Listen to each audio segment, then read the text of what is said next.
इसमें हमने एक प्रावधान किया है कि प्रधानमंत्री, मुख्यमंत्री, भारत सरकार के मंत्री या राज्य सरकार के मंत्री किसी भी गंभीर आरोप में अगर अरेस्ट होते हैं और 30 दिन तक उनको जमानत नहीं मिलती है तो मुख्यमंत्री या प्रधानमंत्री मंत्री के केस में उनको उनके स्थान से मुक्त करेंगे।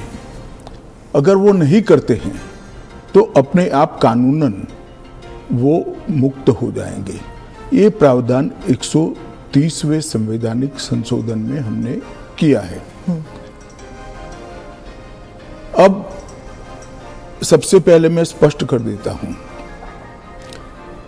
संसद के अंदर चुनी हुई सरकार कोई भी विधेयक लाए या संवैधानिक संशोधन लाए, इसको सदन के सामने रखने में क्या विरोध हो सकता है? जबकि मैंने स्पष्ट कर दिया था कि इसको हम दोनों सदनों की संयुक्त समिति को सौंपेंगे। वहां आप आपके विचार व्यक्त कर सकते हैं।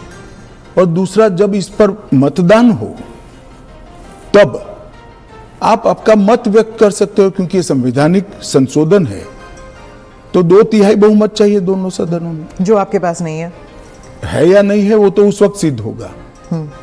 परंतु उस वक्त आप अपना विचार भी रख सकते हो, वोट भी कर सकते हो। किसी भी सरकार के विधेयक को या संविधान संशोधन को सदन में पेश न होने देना और इस तरह का व्यवहार करना, ये क्या लोकतंत्र में उचित है? क्या देश की पार्लियामेंट के दोनों सदन बहस के लिए है या शोरगुल और हल्ले के लिए है? मुद्दे का विरोध हमने भी देखा है, हमने भी करा है, परंतु बिल को पेश न होने देने की एक प्रकार की मानसिकता मैं नहीं मानता हूं कि ये लोकतांत्रिक है और विपक्ष को देश की जनता के सामने इसका जवाब देना पड़ेगा। उनका जो मैनर ऑफ प्रोटेस्ट है उसके बारे में मैं बाद में पूछूंगी, लेकिन ये जो गंभीर आरोपों का जो दायरा है, क्या आप स्पष्ट कर सकते हैं कि गंभीर आरोप क्या है? स्पष्ट कर सकती है क्या? हाँ, तो वही मैं आपसे तो जरा पूछिए आरोप। तो क्या आरोप हो सकते हैं? कैपिटल मतलब मर्डर, रेप, ऐसे वाले जो नहीं, पहले विपक्ष का इस बिल में विरोध क्या है वो तत्वतः आप बता सकती है क्या? इसका मूल विरोध का कारण जो विपक्ष ने मीडिया को समझाया होगा, हाँ, वो आप हमें बताइए। तो वो तो कह रहे हैं कि आप इस बिल के जरिए आप जो इलेक्टेड रिप्रेजेंटेटिव है, जिनके पास मैंडेट है और जिनका जनाधार से कनेक्शन है, आप उसको उलट रहे हैं और आप 30 डेज में आप बेल नहीं मिलेगा तो वो हट जाएंगे। और ये तो it is like political suicide या पॉलिटिकल मर्डर। देखिए, इस देश में आज एनडीए के मुख्यमंत्रियों की संख्या ज्यादा है। प्रधानमंत्री भी एनडीए के हैं, श्री नरेंद्र मोदी प्रधानमंत्री। तो ये बिल सिर्फ विपक्ष के लिए क्वेश्चन खड़ा नहीं करता, हमारे मुख्यमंत्रियों के लिए भी क्वेश्चन खड़ा करता है। मैंने जो सुना वो कह रहे कि आपके लोगों के सामने एफआईआर नहीं होती है। ये जनता को गुमराह करे। उनको मालूम है कि किसी भी व्यक्ति के खिलाफ आरोप है तो आप पब्लिक इंटरेस्ट लिटिगेशन के माध्यम से कोर्ट के सामने जा सकते हैं। कोर्ट ऑर्डर करेगी कि इनके खिलाफ एफआईआर करो। अगर ज्यादा ही गंभीर मामले हैं तो कोर्ट मॉनिटर भी करती है। इसमें पक्ष विपक्ष कहां आता है? एक सेकंड, मेरी बात पूरी नहीं हुई है। इसमें पक्ष विपक्ष नहीं आता है। और दूसरी बात, इसमें 30 दिन तक जमानत का प्रावधान किया गया है। अगर फर्जी टाइप का केस है तो देश की हाई कोर्ट और सुप्रीम कोर्ट आंख मूंद कर नहीं बैठे हैं। किसी भी केस में हाई कोर्ट और सुप्रीम कोर्ट को जमानत देने का अधिकार है। अगर जमानत नहीं मिलती है तो आपको पद छोड़ना पड़ेगा। मैं एएनआई के माध्यम से देश की जनता को और पूरे विपक्ष को भी पूछना चाहता हूं, क्या कोई मुख्यमंत्री, कोई प्रधानमंत्री या कोई मंत्री जेल में रहकर सरकार चला सकता है क्या? इस देश के लोकतंत्र के लिए शोभा रूप है क्या? और अगर 30 दिन के बाद जमानत मिल जाती है तो वो फिर से शपथ ले सकते हैं। हम multi party parliamentary democratic system में है। जब आपके पास सदन में बहुमत होता है, एक मुख्यमंत्री को किसी भी कारणसर जेल में जाना पड़ा, 30 दिन तक जमानत नहीं हुई, तो अब वो पदमुक्त हो जाएंगे, परंतु उनका बहुमत तो बना रहेगा। जैसे ही मुक्त होंगे वो फिर से मुख्यमंत्री बन सकते हैं। ये जो गंभीर आरोप होते हैं इन लोगों के खिलाफ, वो उनको साबित करने के लिए या उनसे छुटकारा पाने के लिए इतना वक्त लग जाता है। आप जैसे जो डेमोक्रेसीज हैं, बाकी डेमोक्रेसीज हैं, वहाँ पे क्या होता है कि वो हट जाते हैं और फिर वापस आते हैं। यहाँ पे तो जेल में डाल देते हैं। देखिए, जेल में डालने का जो प्रावधान है वो एनडीए सरकार ने नहीं बनाया है, वो सालों से यहाँ चल रहा है। दूसरी बात कि ये जो आपने कहा कि गंभीर आरोप की व्याख्या क्या होगी, तो उसमें हमने व्याख्या कर दी है कि 5 साल से ज्यादा सजा का जहां प्रावधान है वहां पर उनको पद छोड़ना पड़ेगा। कोई छुटपुट आरोप के लिए पद नहीं छोड़ना है, मगर जिन पर करप्शन के आरोप है या 5 साल से ज्यादा सजा के आरोप है, ऐसे मंत्री, मुख्यमंत्री या प्रधानमंत्री जेल में बैठकर सरकार चलाए, ये कितना उचित है। पर दोष के ऊपर कैसे कर सकते हैं? पहले मैं आपको सिद्धि तो हो जाए ना। मैं आपको बताना चाहता हूं, आज भी भारत के जन प्रतिनिधित्व कानून जो है उसके अंदर प्रावधान है कि किसी भी चुने हुए प्रतिनिधि को 2 साल या इससे अधिक समय के लिए सजा होता है तो वो अपने स्थान से मुक्त हो जाएंगे सांसद के रूप में। अब उस पर हाई कोर्ट की अपील बाकी है, इस पर सुप्रीम कोर्ट की अपील बाकी है, मगर एक मॉरल ग्राउंड तय करने के लिए कानून आजादी मिली तब से बना है। इस पर भी आर्गुमेंट होता है कि भाई वो हाई कोर्ट से छूट जाएंगे, वो सुप्रीम कोर्ट से छूट जाएंगे, क्योंकि अपील फाइनल नहीं हुई है। तो जैसे ही छूटते हैं उनकी सदस्यता रिवाइव हो जाती है। कई सारे लोगों की सदस्यता समाप्त हो गई और तुरंत रिवाइव भी हुई, ऊपर से सजा का स्टे मिलने के बाद। पर इस दौरान उनका राजनीतिक कुछ नहीं होता है ना सर। सत्येंद्र जैन का देख लीजिए, उनके 4 साल कौन लौटाएगा? उनकी जो पॉलिटिकल लाइफ है वो तो खत्म हो गई ना। नहीं, मगर 4 साल तक उनको जमानत नहीं मिला, केस अभी चालू है। हाँ, तो पर उसके बाद सीबीआई का जो रिपोर्ट है वो कोर्ट ने एक्सेप्ट कर लिया ना। आप भयंकर भ्रांति में हो।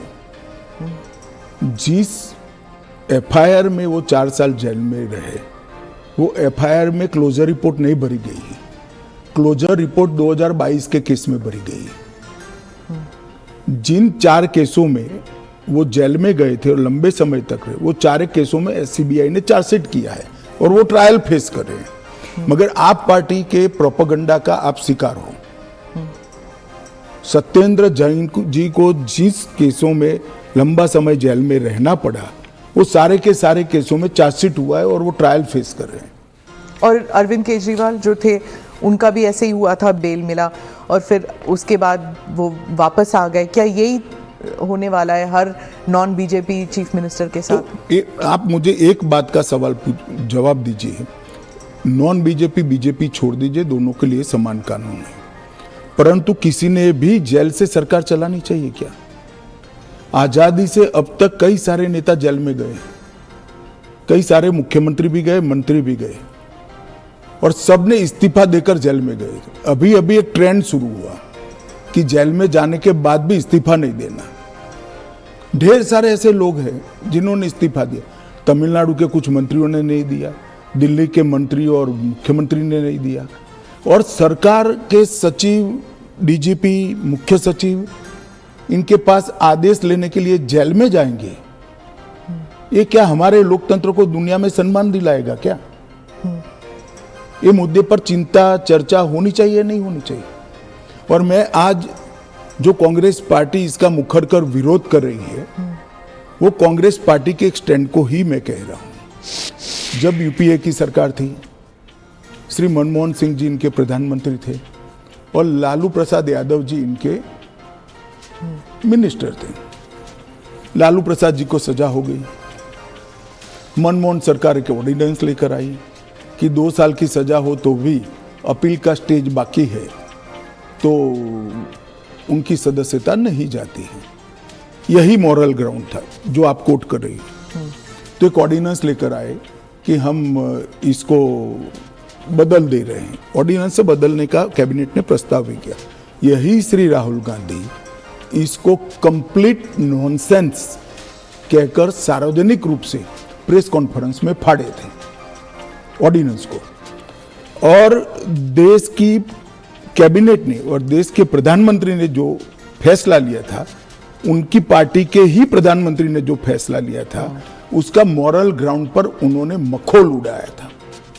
और मनमोहन सिंह एक सॉरी फिगर बनकर रह गए थे पूरी विश्व के सामने।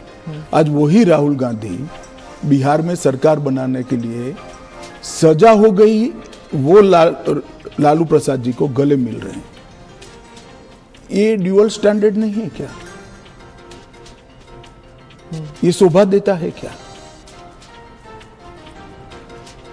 3 चीजों से ये सारे आरोप खारिज हो जाते हैं। एक तो प्रधानमंत्री जी ने स्वयं अपने आप को इसमें डाला है। एक जमाने में कांग्रेस 39वां संविधान, प्रधानमंत्री ने डाला है, पहले नहीं थे क्या प्रधानमंत्री? ना, पहले तो प्रोविजन ही नहीं था। तो जब कानून ड्राफ्ट हो रहा था तो उन्होंने खुद डाला अपना? हाँ, खुद डाला है। पहले 39वां जो संशोधन था, इसमें इंदिरा जी उपराष्ट्रपति राष्ट्रपति के साथ साथ खुद को भी इनके खिलाफ कोई वैधता नहीं रहती है चुनावी मुकदमों का एक संविधान संशोधन लेकर आई थी। वो खैर कांग्रेस पार्टी और श्रीमती इंदिरा गांधी की नैतिकता का सवाल है। नरेंद्र मोदी जी अपने खिलाफ खुद संविधान संशोधन लेकर आए हैं कि प्रधानमंत्री भी जेल में जाएगा तो उसको इस्तीफा दे देना। पर इससे एक एक्स्ट्रा जुडिशियल पावर कह लीजिए जो भी एक अधिकारी को नहीं मिल जाता कि प्रधानमंत्री से भी ज्यादा सीनियर हो जाता है वो? जी, आप ऐसे बात करिए जिसमें जैसे इस देश में कोई कोर्ट ही नहीं है। पर कोर्ट में डिलेज होते हैं ना सर?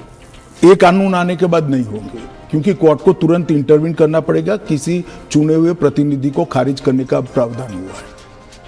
मैं तो उल्टा कहता हूं, इससे यस और नो जो होना है वो जल्दी हो जाएगा। तो प्रेशर कोर्ट्स पे होगा डिक्लेयर करने के लिए? प्रेशर होगा ये कहना ठीक नहीं है। हाँ। मगर हमारी कोर्ट भी, पर उसी सुनिए ना, हमारी कोर्ट भी कानून की गंभीरता को समझती है।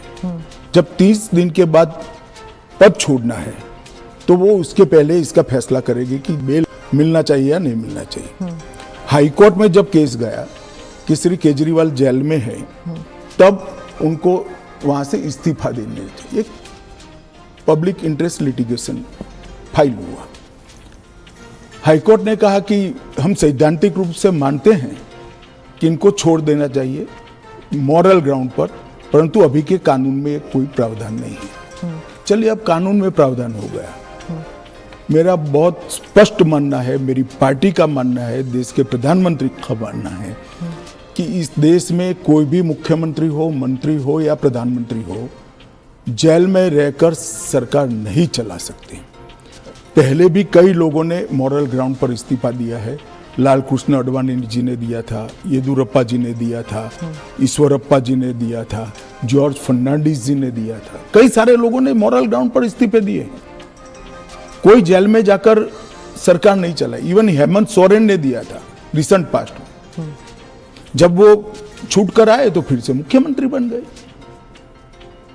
अब इसका हमने कानूनी प्रोविजन किया है, क्योंकि जब पहले कानून बने होंगे, संविधान बना होगा, तब संविधान निर्माताओं ने ऐसी निर्लज्जता का कल्पना नहीं करा होगा कि कोई भी मुख्यमंत्री जेल में जाएगा और अंदर से मुख्यमंत्री बना रहेगा।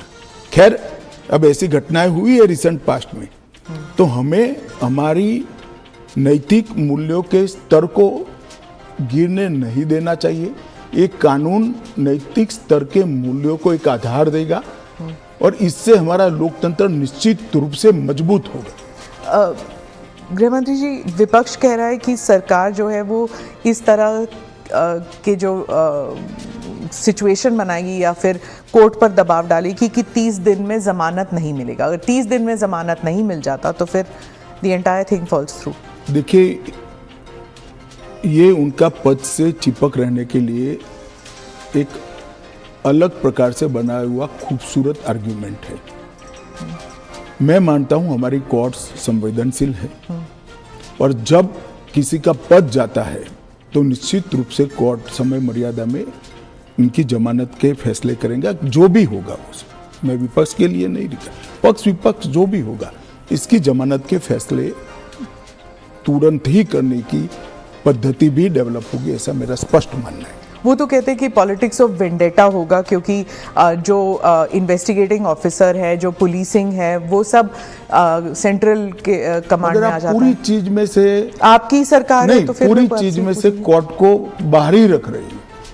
तो कोर्ट जाने से पहले इन्वेस्टिगेशन भी तो होगा ना। इन्वेस्टिगेशन तो पुलिस के हाथ में मैं समझ गया, इन्वेस्टिगेशन हो गया, गलत हुआ, मान लीजिए आरोप भी मान लीजिए, अरेस्ट भी गलत हुई, तो 30 दिन में कोर्ट कहेगा अरेस्ट गलत है।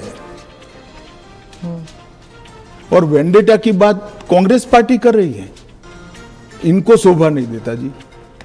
पर ये फिर वही पॉलिटिक्स की बात हो गई ना, क्योंकि आप कह रहे हैं कि इतने सारे राज्य हैं जहां पर बीजेपी के चीफ मिनिस्टर्स हैं, लेकिन वो तो टारगेट में नहीं होंगे। वो तो कह रहे हैं कि जहां पर बीजेपी की सरकार नहीं है वहां के चीफ मिनिस्टर्स को आप टारगेट बनाएंगे, खासकर ये जो इंडिया अलायंस के जो चीफ मिनिस्टर्स हैं। देखिए, मैं अभी भी कहता हूं कि भारतीय जनता पार्टी और एनडीए शासित जो राज्य हैं वहाँ कोई भी करप्शन या हमारे मंत्री या मुख्यमंत्री के खिलाफ केस है, उनका आरोप मान लीजिए, मानने के लिए ये फर्जी आरोप है, मगर एक सेकंड के लिए मान लीजिए कि कानून का काम नहीं करेगा, तो कोई भी व्यक्ति कोर्ट के सामने जा सकता है और कह सकता है कि इनके सामने एफआईआर दर्ज करने का आदेश दीजिए। और जब उनकी सरकार थी और वो ऐसा करते थे, तब बहुत सारी जांच कोर्ट के आदेशों से शुरू हुई है। यूपीए 2 में कम से कम 12 केस में गिना सकता हूं जहां कोर्ट के ऑर्डर से सीबीआई की जांच हुई है और सारे लोग फंसे हैं। पर वो उस टाइम तो उनकी सरकार थी, अभी आपकी सरकार है। वो कह रहे हैं कि चाहे डीएमके हो या आम आदमी पार्टी हो, आप सबके नेताओं को आप जेल में डाल देंगे। ऐसे नहीं हो सकता है, ये संभव ही नहीं है, क्योंकि कोर्ट तुरंत इंटरवीन करेगी अगर इसके अंदर एफआईआर के अंदर या अरेस्ट के अंदर तत्व नहीं है। तो अरविंद केजरीवाल का उदाहरण भी देते हैं कि इस प्रावधान के अनुसार अगर उन्हें जमानत 30 दिन के भीतर ना मिलती तो वो भी वहीं पे पड़े रहते, जेल में पड़े रहते, और उनको फिर वो चीफ मिनिस्टर पद से भी हटा दिया। जमानत उनको एक कानून आया ही नहीं था, फिर भी मिल गई थी। हाँ, मगर इतना जरूर होता, अगर वैसे ही अगर ये कानून होता तो उनको इस्तीफा दे देना पड़ता, वो जो मैं मानता हूं कि देना चाहिए। बाहर निकलकर जब पब्लिक विरोध करने लगी तो उन्होंने दे भी दिया, मॉरल ग्राउंड पर ही दिया। अब कानूनन देना पड़ेगा, इतनी ही बात है। तो चुनाव फेस करने के पहले उन्होंने मॉरल ग्राउंड पर इस्तीफा देकर आतिशी जी को दिल्ली की मुख्यमंत्री, क्योंकि जैसे ही घूमने लगे पब्लिक ने सवाल करे।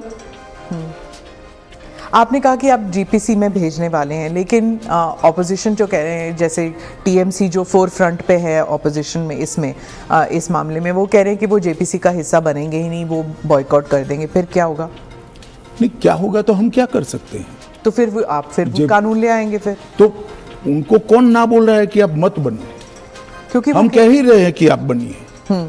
आप अगर पार्लियामेंट चलाने के जो नियम बने हैं वो नियम को भी स्वीकार नहीं करोगे और आप कहोगे कि हमारी इच्छा है वही फाइनल हो, भले हम विपक्ष में हैं, ऐसे नहीं हो सकता।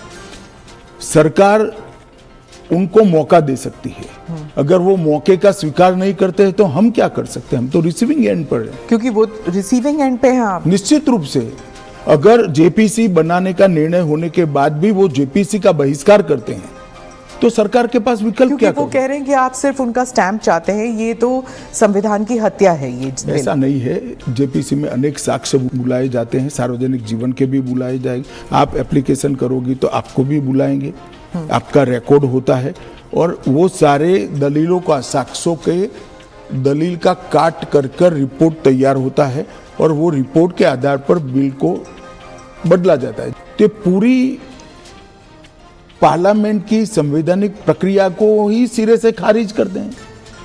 फिर तो आप ऐसे भी कह सकते हो कोई भी कानून हम पास नहीं होने देंगे, हम विरोध करेंगे।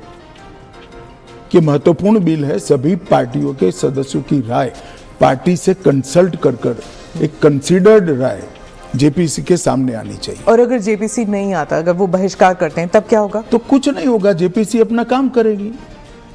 तो कैसे काम करेगी? अगर बहिष्कार कर रहे हैं तो फिर तो पूरे ऑपोजिशन के बगैर तो मौजूदा लोग काम करेंगे। कल को आप अगर ऑपोजिशन अभी से लेकर 4 साल तक कोई काम में सहयोग नहीं होता है, देता है, तो देश नहीं चलेगा क्या? स्मिता जी, ऐसे नहीं चलता है। हम इतना ही कर सकते हैं कि उनको बोलने का मौका दे, उनको बात रखने का मौका दे। अगर वो अपनी बात रखना ही नहीं चाहते हैं, अगर बोलना ही नहीं चाहते हैं, तो देश की जनता भी तो देख रही है ना चीजों को। विपक्ष का यही कहना है कि आप हमेशा कह रहे हैं, इस बिल को लेकर कह रहे हैं कि जुडिशरी डिसाइड करेगा, जुडिशरी, लेकिन जुडिशरी में सारे केसेस इतनी लंबे तौर पर विलंबित होती हैं, नहीं चलते हैं। और एक सेकंड, जुडिशरी में बेल के केस कभी भी, मेरे अलावे किसी भी बेल का केस सुप्रीम कोर्ट में 5 दिन से ज्यादा नहीं चला है। पर ये इरिवर्सिबल हो गया ना, ये जो केसेस हो जाते हैं, अगर उनको पद छोड़ना पड़े तो ये इरिवर्सिबल हो गया। जमानत मिलने के बाद वो फिर से ले सकते हैं। हमारा इतना ही है कि जमानत नहीं होती तब तक आप जेल से सरकार नहीं चला सकते। तो चलो, जमानत मिलने में 30 की जगह 40 दिन हुआ, तो 40 दिन के बाद आप शपथ ले सकते हो। इसमें कोई जुडिशियल प्रोविजंस हैं क्या इस बिल में कि थोड़ा बहुत एटलीस्ट सुरक्षित महसूस करे एक यही सबसे बड़ा सुरक्षित महसूस करने का कारण है कि 30 दिन के बाद अगर आप इस्तीफा देते हो, उसके बाद में आपको जमानत मिलती है, जब चार्जशीट हो जाए वगैरह वगैरह, और जमानत अगर मिलती है तो आप शपथ ले सकते हो। इससे असुरक्षित होने का कोई भाव रखने का लोगों कारण के नजरिए में आप ऑलरेडी गिल्टी साबित हो गए ना, अगर आपको इस्तीफा देना है, फिर से इलेक्शन लड़ना है। ऐसा है, इसके पहले कितने स्टेज आते हैं पहले आप जान लीजिए। सबसे पहले एफआईआर होती है, और सीबीआई है तो पीई होती है, प्रिलिमिनरी इंक्वायरी होती है, एफआईआर होती है। एफआईआर पर आप स्टे ले सकते हो। हाँ। उसके बाद में आपकी पूछताछ होती है, इस पर भी स्टे ले सकते हो। इसके बाद में आपका समन निकलता है, उसके बारे में भी आप स्टे ले सकते हो, और अरेस्ट पर भी स्टे लेते हो, और अरेस्ट होती है तो फिर जमानत के लिए अप्लाई भी कर सकते हो। ये 5 स्टेज आते हैं, रातों रात कुछ नहीं होता। मगर करप्शन में अगर आकंठ आप डूबे हुए हैं तो फिर तो अरेस्ट भी होगी, जेल में भी जाना पड़ेगा, इस्तीफा भी देना पड़ेगा। फिर भी अगर बाद में जमानत होती है तो आप फिर से शपथ ले लो भाई। मगर एक बात आप मुझे ये बताइए, 17 अगस्त से 6 सितंबर तक ये